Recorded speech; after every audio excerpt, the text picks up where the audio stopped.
and welcome to Northwest NEWSWEEK. I'm Haley Perot.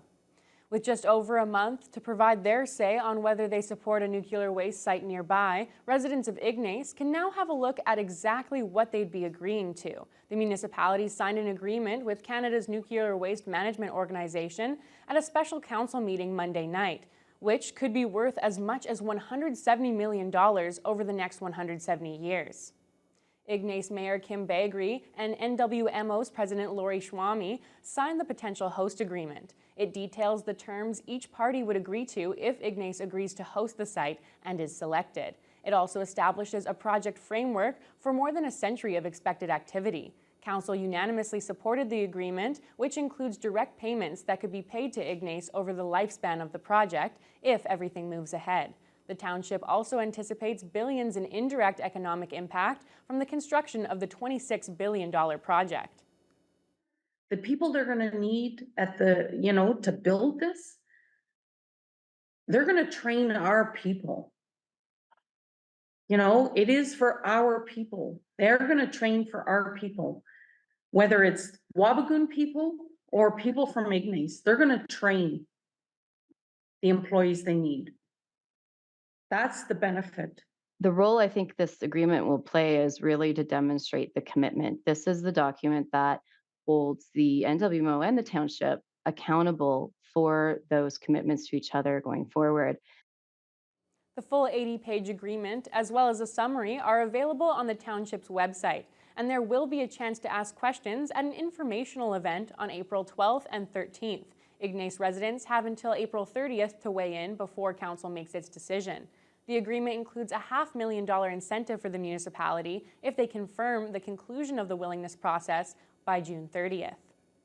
Hopes are high in Kenora that funding will be coming soon to build a much-needed new hospital. Healthcare officials say a Ford government ad posted to Instagram could signal the province's intention to fund construction of the new facility. Lee Noonan has more. An Instagram ad proclaiming that Ontario is building a new hospital in Kenora is stoking optimism among local healthcare officials. Although the proponents of a new hospital in this city haven't heard official word yet, they're hoping the ad means the province is committed to the project. The post was really a validation of a lot of hard work and ongoing work. I think we're incredibly optimistic, but we know that there remains hard work. These are complex things to manage, and I think once the funding, once the budget is drawn, is a sort of released and so on, and so people can talk about what's in it, then we'll hear more details about it. The Kenora Chiefs Advisory and Lake of the Woods District Hospital have partnered on the All Nations Hospital project. They've been working for years to get a new hospital built in Kenora. The current hospital was founded in 1897, and although there have been many updates and additions, there are parts of the building that are more than a century old. And you're taking an old hospital and repurposing it, like we do right now. It's very different going into a modern planned hospital where everything is set up with all the right services, including patient and other supports on that service, which is particular for that service. These are the really big improvements, even though our bed size isn't going up. Where it is going up, though, within mental health and addictions is really important. In addition to modernized facilities, the new hospital will include 7 more psychiatric beds, offer new services, and integrate Indigenous culture and healing into every part of the hospital. For the first time in the history of our area, we would have created a hospital through a true partnership between Indigenous and non-Indigenous people. And I think wherever in our nation we see the successes of that kind of partnership, everyone benefits and everyone's health improves. Both Rosette and Drever say they really appreciate the partnership with Ontario's Ministry of Health. Rosette says the cost to build the new hospital should be under $1 billion and will take several years to design and build. Lee Noonan, TBT News. Members of the Red Rock Indian Band will be going to the polls soon in a by-election to choose a new chief. The First Nation held a meeting on Tuesday evening to select an electoral officer, which is the first step before setting a date for the by-election.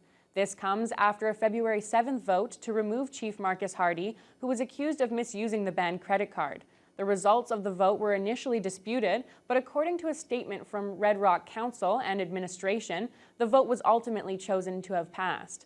Hardy had until March 8th to defend his actions, but according to a latest statement, Hardy did not appeal his removal, and Hardy has not responded to requests for comment.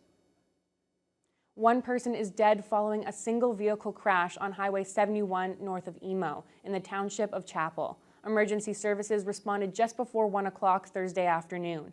The driver was pronounced dead at the scene. Their identity hasn't been released, and police continue to investigate. 2 Dryden residents have been arrested after a lengthy standoff in that community last weekend. OPP had to evacuate some of the neighboring residents at that trailer park where it happened because of concerns about explosives. Police first responded to the Wilson trailer park last Saturday, and the standoff continued the following day. 2 people aged 23 and 21 were eventually taken into custody, and the neighbors were allowed to return home. Explosive devices were found by police, along with cocaine and meth. One suspect was charged with possession of explosives, and both of them were charged with drug possession. The investigation was carried out with the assistance from the OPP's emergency response team and the explosives disposal unit. A network of CCTV cameras in downtown Dryden are now officially fully operational, and OPP say they've already been useful in solving cases. The cameras were installed last year and are now set up to stream directly to the OPP. According to a recent report from police, the video feed has been critical in investigating a number of crimes. The February police board meeting was the first to be live streamed, and going forward, all meetings should be streamed and archived on the city website. OPP also reported on the success of their downtown foot patrols and the launch of an embedded mental health worker program. What we see there is instead of just going directly to the hospital and having to, use their services, this mental health worker can actually, avoid that going to the hospital and redirect them to the right place. Harrison says the city has gotten a 5% discount on its policing costs from the province, which he says should save the city roughly $290,000 this year. Although the cost of OPP service has strained municipal coffers since transitioning from a city police force, Harrison says they're very satisfied with the service. 2 people from Kenora have been arrested by OPP after being spotted conducting a drug deal right outside the city's courthouse. The transaction was observed last Friday afternoon by officers with the Kenora Street Crime Unit. A search of one of the suspects resulted in the discovery of $15,000 worth of Percocet pills, meth, and hydromorphone. A large amount of cash was also seized. A 34-year-old woman and a 42-year-old man face charges of drug possession, with the woman also being charged with drug trafficking. Arland First Nation has received more than $20 million from Ottawa to build an Elders Lodge in the community. The project is supported by Infrastructure Canada's Green and Inclusive Community Buildings Fund. Lee Noonan has more. Arland First Nation is getting $20.5 million to build an Elders Lodge. The facility should take roughly 2 years to build and will house 30 elders, many of whom are now living outside the community. Arland councillor Chad Kashkish says bringing those elders home is a big deal. A lot of our elders leaving, it's a huge impact for the First Nation because of that and the knowledge keeping and stuff like that. You'd have them here, and then you can create programs again where we could bring in the children to sit down with elders and stuff like that to pass on this knowledge. Right now, many elders are forced to move closer to healthcare services in municipalities like Greenstone or Thunder Bay. We can have our local nurse go in to do things like foot care, diabetes screening. It'll be good for our elders to be coming home because, their families here, they're missing out with their grandkids. The lodge will include 20 one-bedroom apartments suitable for a single person or couple, as well as common areas for cultural and social activities and fitness and nursing spaces. The building will also be eco-friendly, designed to withstand northern winters and minimize carbon impact. The net zero carbon design was key in securing the competitive grant. When I first started 8.5 years ago, oftentimes Indigenous communities, including in my own riding, didn't even know that they were eligible to apply for some of these general streams of funding. And for me, it's really exciting to see communities like Arland start to be able to not just receive support through other more traditional departments of the Government of Canada for community life and other kinds of needs, but to be able to compete against other non-Indigenous applicants. For those elders who do still live at home, the community hopes moving them into the lodge will also help address the First Nations housing crisis by freeing up homes. Right now, only about half the First Nations' 800 members live on reserve. Lee Noonan, TBT News. It's time now for a short break. When we come back, we'll have a recap of the concerns about a funding program for fly-in doctors potentially coming to an end. The program that allows them to hire locum doctors from Southern Ontario as a temporary fix is coming to an end.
Hospitals officials in the Northwest were calling for another extension to provincial funding that helps smaller hospitals avoid ER closures. The temporary locum program was started during the pandemic and pays physicians from Southern Ontario a premium for temporary work placements at rural and northern hospitals. The program was supposed to expire last September, but was extended until March 31st. With that date quickly approaching, Lake of the Woods Hospital CEO Ray Reset said their emergency rooms can't operate without locums.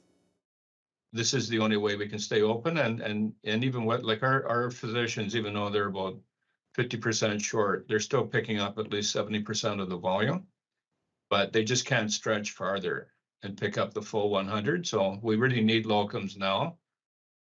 Reset said he had heard rumblings that the locum program will indeed be extended, but he said that it's been very difficult to make staffing plans for the next few months without the Ford government making an official announcement until last minute. The issue was raised at Queen's Park this week by Kiiwetinoong MPP Saul Mamakwa. Northern Ontario hospitals have been struggling to keep their emergency room doors open for years now. The program that allows them to hire locum doctors from Southern Ontario as a temporary fix is coming to an end. What is this government going to do to make sure our ERs in the north stay open. Without a doubt, it has been a program that has had value. We are in active conversations with the Ontario Hospital Association and the Ontario Medical Association to see how we can come forward with a more permanent solution, but I will keep the member updated because it is an important issue. In an update on Friday, it was announced that the province will indeed be extending the program for another 6 months until September 30th. The federal Auditor General is slamming Ottawa's track record on First Nations housing. This is the 4th year since 2003 that we are raising the alarm about unsafe and unsuitable housing in First Nations communities. In a report tabled on Tuesday, Karen Hogan says she's completely discouraged to see so little improvement to substandard housing in First Nations over the past 2 decades. Speaking after the report was released, Indigenous Services Minister Patty Hajdu said the federal government continues to work to transfer care and control of housing to First Nations and ending government control of First Nations housing. There is progress, it is being made, but there is so much work to do. The housing challenge for First Nations is not a simple solution. It requires systemic change. There are many barriers in the way of communities that are looking to increase housing in remote areas, for example, transportation of infrastructure, access to skilled tradespeople. Hogan also found that poor management is leaving many First Nations underserved when it comes to policing, with funds in the highly criticized First Nations policing program unspent. Unionized workers with the city of Dryden are getting a 16% raise over the next 4 years. The city recently struck a deal with the union representing its municipal workers that will see a schedule of raise increases retroactive to January 1st. Without our employees, we can't maintain the services that our citizens expect. So I think this is a good deal for everyone. Dryden Mayor Jack Harrison says the city has been struggling with employee recruitment and retention. He points to the public work departments as being particularly susceptible to losing staff when major employers like the Dryden Mill are hiring. He's hoping the agreement will help make the municipality a more competitive employer. One of the challenges that we find in the city is the wage gap between our city employers and large industry. And we know that we can't, entirely close that wage gap, but what we've seen is really with that wage gap, its ability to retain and attract employees to work for the city. According to the union, the new deal is a very good contract. The union represents about 75 full and part-time city employees in Dryden. They'll be getting annual raises of 6% this year, 4% next year, and 3% for 2026 and 2027. Time now for another short break. When we come back, NAPS recruits get their final training before earning their badges. We want them to be able to just integrate as quickly as possible and we want them to be comfortable and we want the community members to really feel like they've got someone that really is concerned about their well-being, because they are.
Anishinaabe Police Service recruits were in Thunder Bay this week, going through the final process before their deployment.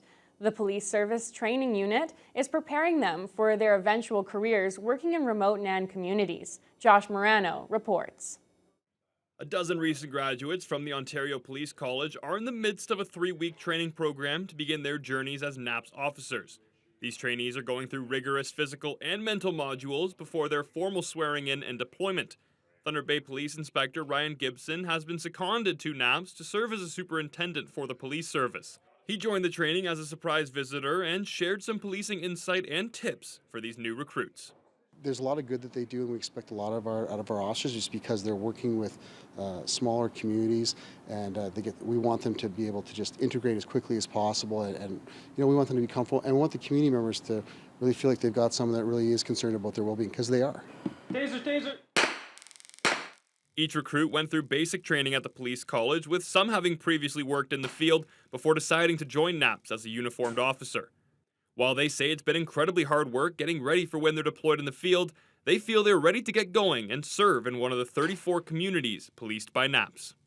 It's a combination of excitement and a little bit of anxiety. I hope that with all the skills that I've acquired, I'll be able to effectively police.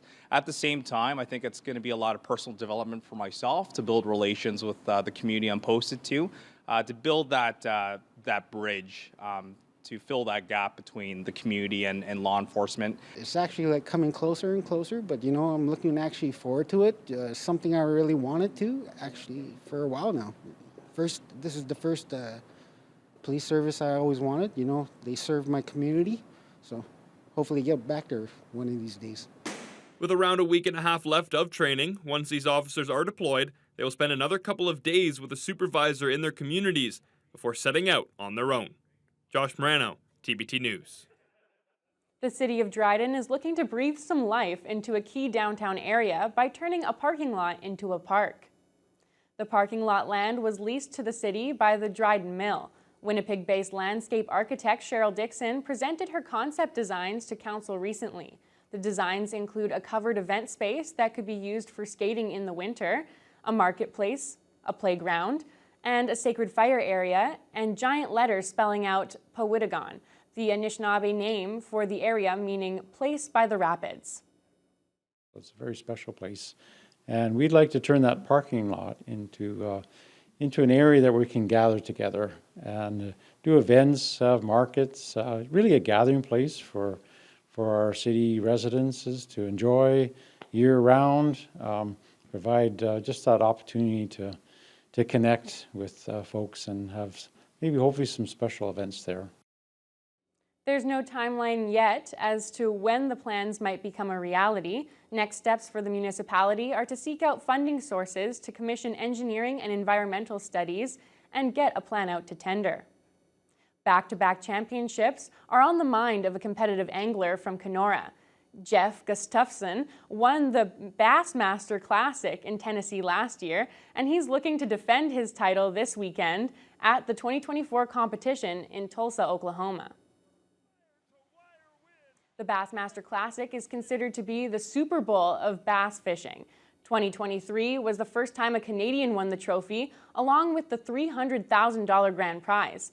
Gustafson, who is better known as Gussie, caught a total of 12 smallmouth bass, weighing in at 42 pounds 7 ounces, about a pound more than the nearest competitor.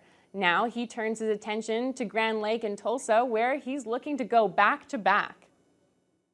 I'm super excited. I'm ready to defend the title and try and bring that big trophy back to Canada again. I'm looking forward to getting back out there. It's going to be a fun event, and hopefully you can make it down and, follow the tournament, check out the expo. It's going to be awesome.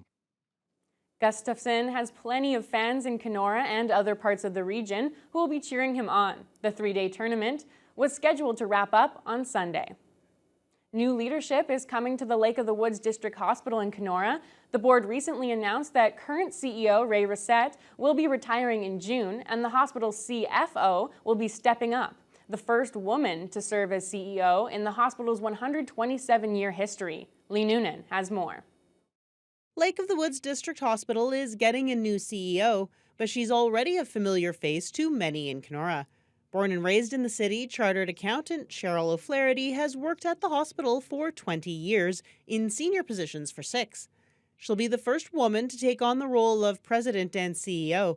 She says it's exciting to be part of a growing number of women in hospital leadership. Healthcare is primarily dominated by women, and I watched over the last about 10 years or so, and there's a number of women who have moved into the president and CEO positions throughout the region. So I'm happy to join those at the table. In her new role, O'Flaherty is excited to continue her work with the staff and says the work to get a new hospital built in Kenora will be a top priority. It must be a reality. This beautiful old hospital of ours is quite dated, and we must move on to a new facility. Outgoing CEO Ray Reset took the job in 2018 after decades of experience elsewhere. He says he'll miss taking a leadership role in healthcare, but that he's proud of what he's accomplished in Kenora, shepherding the hospital through tumultuous times. Pandemic, new hospital, the Ontario Health Team, All Nations Health Partners Coalition, the redoing of our current hospital to make it as modern as we could, going through massive human resource shortages, to now getting back into a better space, for all of that, going through all those major things, and, accreditation, getting the highest level of accreditation of facility a hospital can be awarded. Reset says it'll be hard to leave Kenora, but he's confident the hospital is in good hands. He'll be handing over the reins to O'Flaherty on June 21st. Lee Noonan, TBT News. And that's all for this edition of Northwest News Week. Join us next time for more of the top stories from across the region.